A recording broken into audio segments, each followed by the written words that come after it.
Well, hello there, my loves. How are you doing today? I hope you're really well. Welcome back to my channel and thank you for watching my video. If you've watched my previous videos, you'll know that I'm doing a series of videos in response to questions that I've received about blog posts that I put out a few weeks ago about my experience of clinical depression. And today's video comes in response to the question that I've asked. How do you speak about suffering from depression and how do you ignore the stigma? And the first thing that I want to comment on in today's video is the difference between the language that we use when we're talking about our experience and the importance of actually using the word experiencing rather than suffering. Now, the word suffering has, certain connotations around it. It has connotations and sort of meanings around it not being something that you're in control of, it being out of your control, not being able to overcome it and being something that, you're not able to do anything about. And I can speak from experience and also know that depression is something that can be overcome. So the language that we use, the way that we use language actually frames our experience of life. It's giving certain messages to our unconscious minds. It's giving messages to us at the unconscious level about our ability to overcome our experience when we use the word experience rather than using the word suffering. So that is the first thing that I want to comment on in today's video. So if learning about and finding out more about how you can actually go about starting to open up that conversation and speak about what you're going through so that you can get the help that you need, then this video is going to be really useful for you.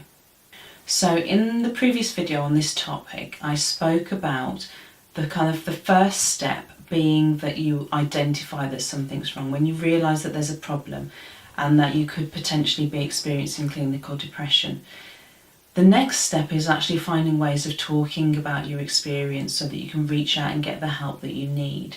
And I know that that can be less easy, and some of the reasons for that are around, fear of being judged, fear that people look at you and think about you differently, and also obviously the stigma around clinical depression.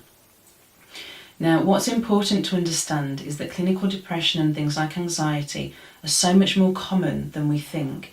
It's 1 in 4 people will actually experience some form of mental ill health during their lifetime. So these sorts of problems are much more common than we actually think, and we're not the only ones going through it. There is so much help and support out there, but it is so important that you do actually find ways of reaching out for help and support so that you can actually get that help and support, and so that you can start enjoying your life and start living the life that you should be experiencing. So it's important that you start opening up that conversation and reaching out for that help and support. In the first blog post that I wrote on this topic, I explained that one of the reasons why it was less easy for me to actually reach out for help once I'd identified that there was a problem, once I'd identified that it was clinical depression that I was experiencing, was that I'd hidden the problem for such a long time. From about the age of 5 until I was 22 was when I actually reached out and asked for help. And that fear of, not actually wanting people to know what was going on was something that I needed to overcome, and something that you will also overcome. And it came from feelings that, people would think that I was weak, people would judge me, the belief that I was a bad person. And I explain more about that in the blog post that I wrote, and I'll leave the link to that in the description box below. And I'll also leave the link to the previous video that I did about how to actually identify what sort of things to look out for to help you to identify whether there is something more significant than just feeling sad, and whether it's time to start, asking and opening up the conversation about, well, could this be clinical depression that I'm going through? So I'll leave that information in the description box below. And learning how to talk about how you're feeling is a really important step in actually getting the help that you need. It was something that I needed to do, and part of my inability to actually talk about how I was feeling stemmed from ongoing psychological abuse that I experienced in my childhood.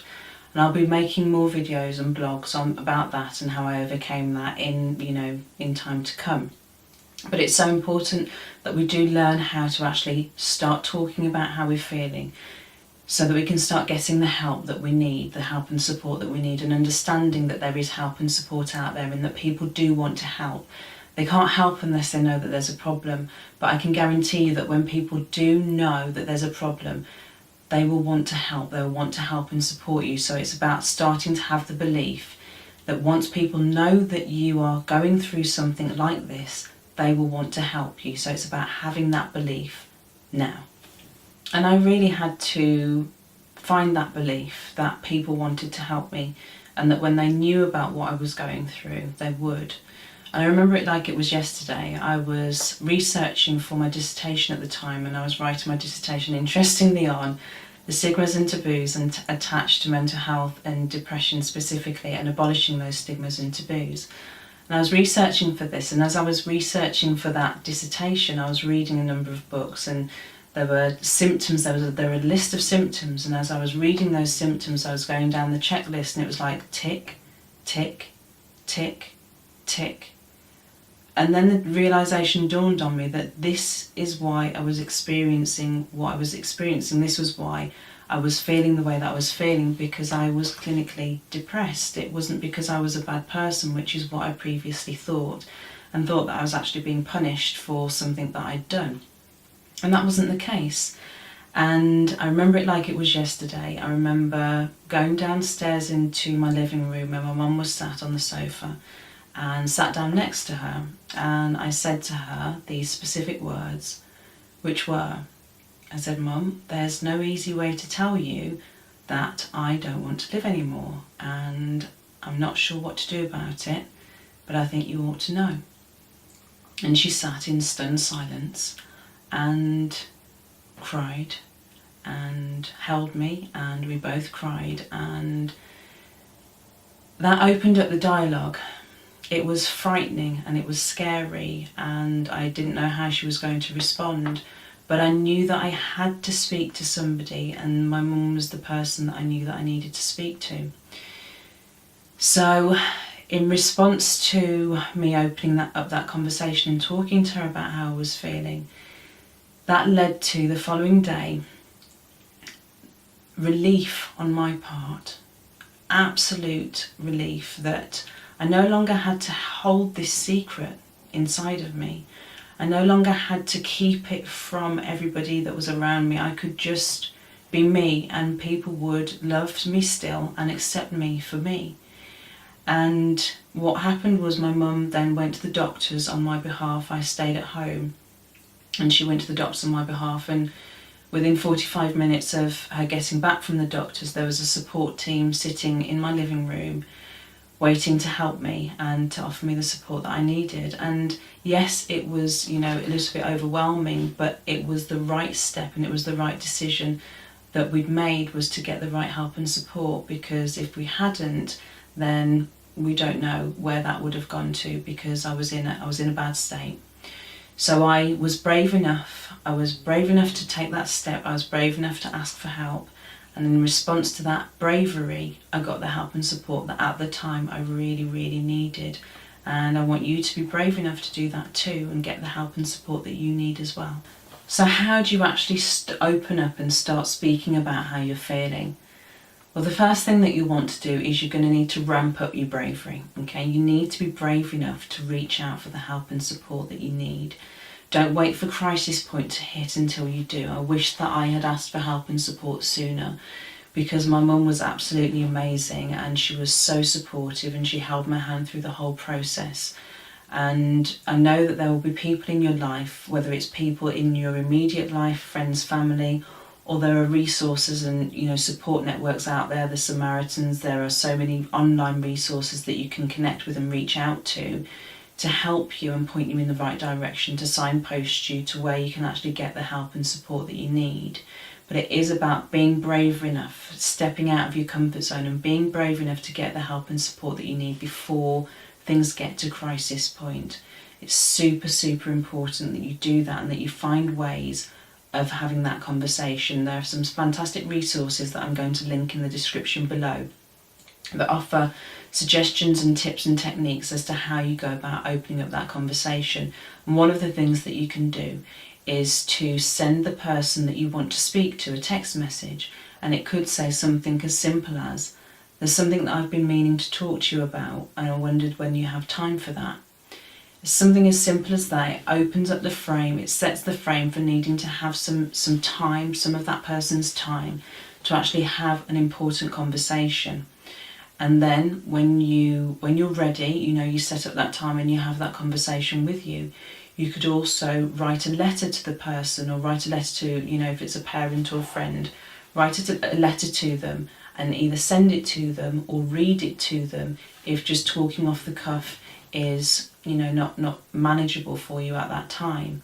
So there are a number of ways, and like I said, resources, helplines that you can reach out to offer you some guidance about how to actually open up and start that conversation. But I'm going to link some resources in the description below. Now, in terms of overcoming the stigma and how you get past that, it's important to understand, like I said previously, there are so many people actually going through what you're going through. And it's important to understand that, because it's important to normalise the experience, that there are other people going through what you're going through and you're not alone in what you're experiencing. So it's important to understand that yes, there may be stigma, but you've got to be brave enough to just think about your own personal quality of your life and decide whether you're going to allow that stigma, whether you're going to allow other people's beliefs about you or opinion of you, because people have their opinion. Regardless of whether there's stigma in this world or not, people will have their opinion. But you need to decide, are you going to allow other people's opinion to determine whether you get help and whether you have and enable yourself to have a better quality of life? Because ultimately, you have to become number one. You have to put yourself first, and you have to decide that your happiness is more important than somebody else's opinion. So I really hope that this video has helped you to understand and to see that speaking up and finding ways to speak about your experience is a way for you to start getting the help that you need, so that you can also then get to start having the experience of life that you deserve. So please do give me a thumbs up if this video has helped you. If you've enjoyed it, please do share it with other people if you feel that other people need to hear what I've had to say. And also leave me comments in the comments below. And please do subscribe to my channel and turn on the notifications so that you get notified the next time I upload a video.